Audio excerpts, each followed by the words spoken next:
berührt lassen werden. Das heißt, die Instrumente, die China benötigt, erfordern einen freien und selbstbestimmten Menschen. Sonst sind sie nicht in Gänze anwendbar. Und ich glaube, das ist die entscheidende Sache. Und aus dem Grunde kann man meines Erachtens in Bezug auf China eine gewisse Hoffnung hegen. Man muss selbstverständlich die Menschenrechtsverteidiger und auch die Minderheiten, insbesondere die Tibetaner und auch die Muslime, in ihren Bemühungen unterstützen. Im Übrigen auch diejenigen, die sich für ökologische Ziele dort einsetzen. Aber es ist immerhin festzustellen, man kann mit ihnen kommunizieren. Und das muss man meines Erachtens noch weit ausbauen. China muss wesentlich stärker zum Brennpunkt der internationalen Menschenrechtsinteressen werden. Wir müssen China beim Wort nehmen. Und auch unsere eigenen Leute. Diejenigen, die 2008 gesagt haben, die Olympischen Spiele sind gut für die Entwicklung der Menschenrechte in China. Denn da kommt das Land ja in Kontakt mit der internationalen Welt und auf diese Weise wird es nach und nach liberalisiert. Da muss ich sagen, da warten wir noch auf die prognostizierten Resultate. Und das heißt, wir müssen jetzt alle diejenigen, die damals solche rosigen Prognosen gestellt haben, auch ein Stück weit beim Wort nehmen. Wir können nicht jetzt plötzlich so tun, als hätten sie diese Hoffnung niemals ausgesprochen. Und last but not least glaube ich, dass sich die Kommunistische Partei Chinas irgendwann in einer Entscheidungssituation sehen wird.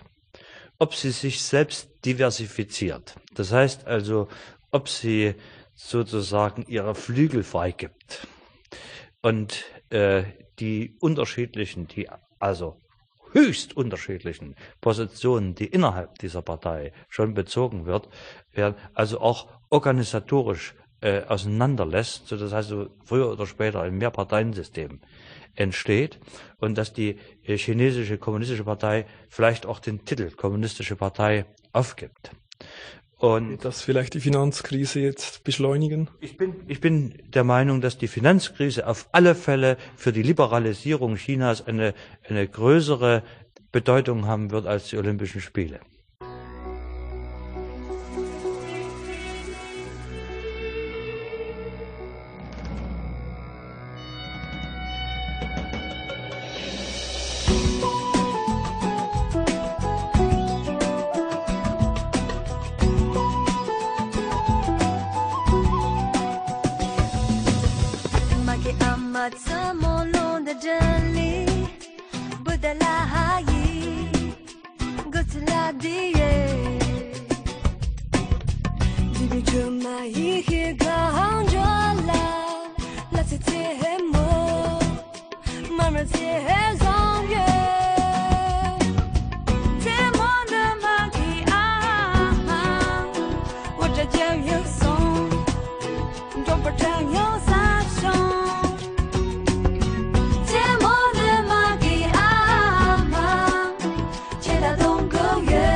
Willkommen bei Sound of Hope. Mein Name ist Dani Ich bin Ginny Yang und wir gehen heute in eine scharfe Region auf China. Ginny, wo gehen wir hin? in der Provinz Sichuan. Und was kochen wir von dieser Provinz? Und zwar Gongbao Jiding. Das ist eigentlich das Stargericht in Europa.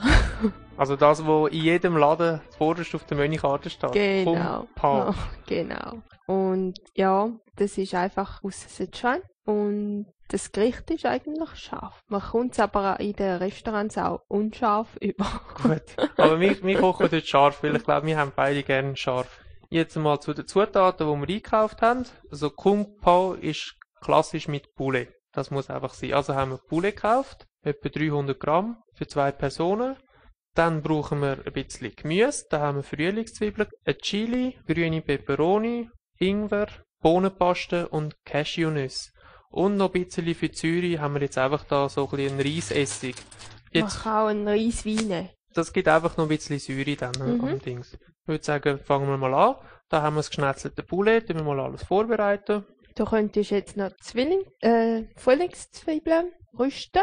Und zwar so in kleine Stückchen schneiden. Dann wir die auch zuerst noch schnell ein bisschen waschen. Dann tust du schon mal Peperoni in Stückchen schneiden. Ja. Wie gross muss man die Peperoni etwa schneiden? Ja, so 1 Zentimeter Würfel. Also etwa gleich gross wie das Poulet. Mhm. Hast du da so ein Geschirrchen, um das rein zu tun? Ja, Ich glaube, das ist jetzt nicht so professionell geschnitten wahrscheinlich. macht nichts. Dann den Ingwer, da tun wir für 2 Personen 3-4 Scheibchen. 3-4 Scheibchen, so 2 mm dick und Mhm. gerade mit der Haut rundum alles. Ja. Und das tut man dann nicht essen, den Ingwer, und nimmt Nein, das wieder nein, raus, nein, das oder? ist nur für den Geschmack. Das ist nur für den Geschmack. Das sind wie Lorbeerblätter. Dann da Peperoni, natürlich waschen, alles rausnehmen, mundgerechte Stücke schneiden. Schmeckt fein, der Peperoni. Bohnenpaste. Ja, Wie muss man das jemandem erklären, der noch nie eine Bohnenpaste gesehen hat? Was ist eine Bohnenpaste? also Bohnenpaste. Also Bohnen püriert, aber was ist eine chinesische Bohnenpaste? Das ist, also vielleicht muss man da mal sagen, aus was das gemacht wird. Es wird aus gelben Sojabohnen gemacht. Und die werden zerkleinert und fermentiert, gesalzen. Und so entsteht die Bohnenpaste. Du siehst dann auch in der Bohnenpaste, das ist nicht ganz eine Paste, sondern es hat auch noch Bohnenstückchen drin. Also es ist nicht wirklich eine Paste, die durch Sieb durchgesiebt worden ist, sondern es hat schon auch noch Sachen drin. Aber die schmeckt schon, also wenn ich jetzt Sojabohnen, die schmeckt auch so ein bisschen salzig dann. Ja, die schmeckt eigentlich wie Sojasauce. Und ich glaube, wir haben jetzt da so ein bisschen Knoblauch-Bohnenpaste. Also Es der hat, gibt Zusätze, also Bohnenpaste ist quasi der Grundpaste und dann kann man eben noch Knoblauch drin tun oder man kann auch etwas Süßes, also noch statt salzig süße Bohnenpaste machen. Was noch ist, es gibt schwarze Bohnenpaste und gelbe Bohnenpaste.